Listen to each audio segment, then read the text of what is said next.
የመጡ ለውጦችን ማስቀጠልና ዘርፉንም በቴክኖሎጂ ማዘመን አስፈላጊ መሆኑን የመንግስት ኮሙኒኬሽን አገልግሎት ሚኒስትር ዶክተር ለገሰ ቱሉ ተናገሩ። የሚዲያና ኮሙኒኬሽን ባለሙያዎች በአዲስ አበባ ሳይንስ ሙዚየም እየተካሄደ የሚገኘውን የግብርና ኤግዚቢሽንን ጎብኝተዋል። ባዘዘው መኮንን ተጨማሪ አለው።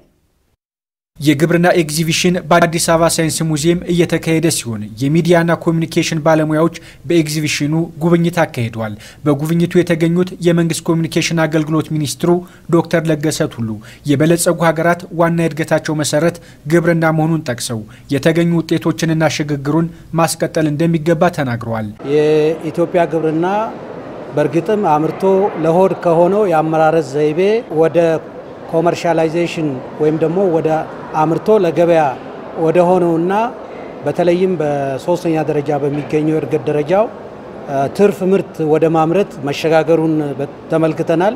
ዛሬ በዓለም በየትኛውም ደረጃ በልጽጓል የሚባሉት በግብርና ውስጥ መሰረታዊ ሽግግር በማምጣት ነው። ግብርና አምርቶ ከሆድ ለሆነው ወደ ኮመርሻላይዜሽን በመቀየርና የተትረፈረፈ ምርት በማምረት ነው ለኢንዱስትሪያላይዜሽን መሰረት የጣሉት። ከዚህ አኳያ ኢትዮጵያ የጀመረችው ግብርናን በከፍተኛ ደረጃ የማሳደግ ጥረት በእጅጉ እየተሳካ መሆኑን ነው የሚያመለክተው። ለኢትዮጵያ ትልቅ ሀብት ለሆነው ግብርና ሰፊ ትኩረት መስጠት፣ በዘርፉ የተጀመሩ ለውጦችን ማስቀጠልና ማህበረሰቡ አዳዲስ ቴክኖሎጂዎችን እንዲላመድ መገናኛ ብዙሃን ትኩረት መስጠት እንዳለባቸው ደግሞ በኤግዚቢሽኑ ጉብኝት ያደረጉ የሚዲያ ባለሙያዎች ገልጸዋል። የበለጠ ወደ ያንዳንዱ የህብረተሰብ ክፍል እንዲሸጋገር ማድረግ ላይ በጣም በብርታት መስራት መቻል አለብን። ምክንያቱም ያየናቸው ነገሮች አንደኛ ከነበርንበት ኋላ ቀር የሆነ የግብርና ስራ እንዴት ወደ ዘመናዊ የሆነ ምርታማነትን ሊያሳድግ በሚችል ረገድ እንዴት እየሰራን እንደሆነ የሚያሳይ ነገር ስለሆነ ይሄንን ማስፋት ያስፈልጋል። ተከታታይ ስራ ሰርተን ቴክኖሎጂውን ወደ ማህበረሰቡ እንዲደርስ ወደ ተጠቃሚው እንዲደርስ በማድረግ ግብርናውን የማዘመን እና የማሻሻል የሀገሪቱን ልማትና ብልጽግናን ከግብ የማድረስ ስራ የኛ የሚዲያ ስራ ነው የሚሆነው ማለት ነው። የሀገሪቱ የግብርና ዘርፍ ምን ላይ እንዳለ በሚዲያና ኮሙኒኬሽን በአግባቡ ተደራሽ ያላደረግነውም ለኢትዮጵያውያን አላሳየናቸውም። ስለዚህ ትልቅ ቁጭት ትልቅ ትምህርት የወሰድንበት ጉብኝት ነው ብዬ ነው ማስበው። ኢትዮጵያ ትልቅና ሀብታም ሀገር ናት። ሀብቷ ደግሞ ግብርና ላይ የተንጠለጠለ ነው።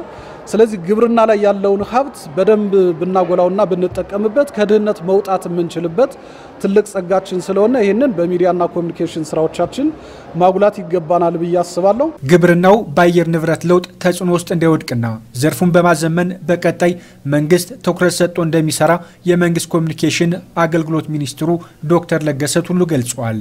አሁንም ኢትዮጵያ ካላት የቆዳ ስፋት ካላት የአፈር አይነት ካላት የተፈጥሮ የአየር ሁኔታ አንፃር ሲታይ አሁንም በጣም ብዙ ነገር እንደሚቀረን አይተናል። አየር ንብረት መዛባትና ከዚህ ጋር ተያይዞ የአፈር መከላት ነው። ከዛም አልፎ ደግሞ የግብርናችን ያለመዘመን ነው። ይሄን ችግር ለመፍታት በመንግስትም አቅጣጫዎች ተቀምጧል።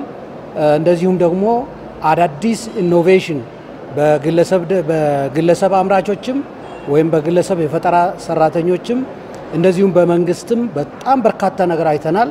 የሚቀረው ነገር እነዚህን ወደ አርሶ አደር ማቅረብ ማባዛት እና በሁሉም አካባቢ ተደራሽ እንዲሆኑ ማድረግ ነው። ይሄን ካደረግን በእርግጠኝነት ኢትዮጵያ በጣም ምርት ወደ ውጭ ከሚልኩ ከትናንሽ ሀገሮችም በላይ ብዙዎች ሀገሮችን በማዳረስ የኢትዮጵያ የምትታወቅበትን የረሃብ ታሪክ እንደምትቀይር ተስፋ እናደርጋለን። እንደ ሀገር የተጀመረውን የከተማ ግብርናና የሌማት ትሩፋት አጠናክሮ ማስቀጠል፣ ለአሳ ሀብት ልማት ሰፊ ትኩረት መስጠትና የመስኖ ስንዴ ልማትን ባህል ማድረግ ትኩረት ሊሰጣቸው እንደሚገባም ተገልጿል።